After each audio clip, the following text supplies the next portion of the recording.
This is a chronograph watch, which is a stopwatch built into a regular watch. So on this watch, what looks like the second hand doesn't tick at all, and the real second hand is down here in the middle. So if you wanted to use this as a stopwatch, the simple way is push the top button, and you can see it starts measuring seconds. And then when you're done measuring seconds, you hit the top button again, and that measures tenths of seconds, and then over here would measure up to 30 minutes. And then you hit the bottom button to reset it.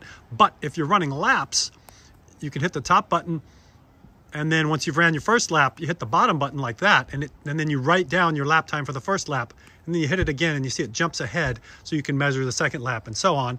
And then when you're done, you hit the top button, and then you hit the bottom button when you want to reset it back to 0.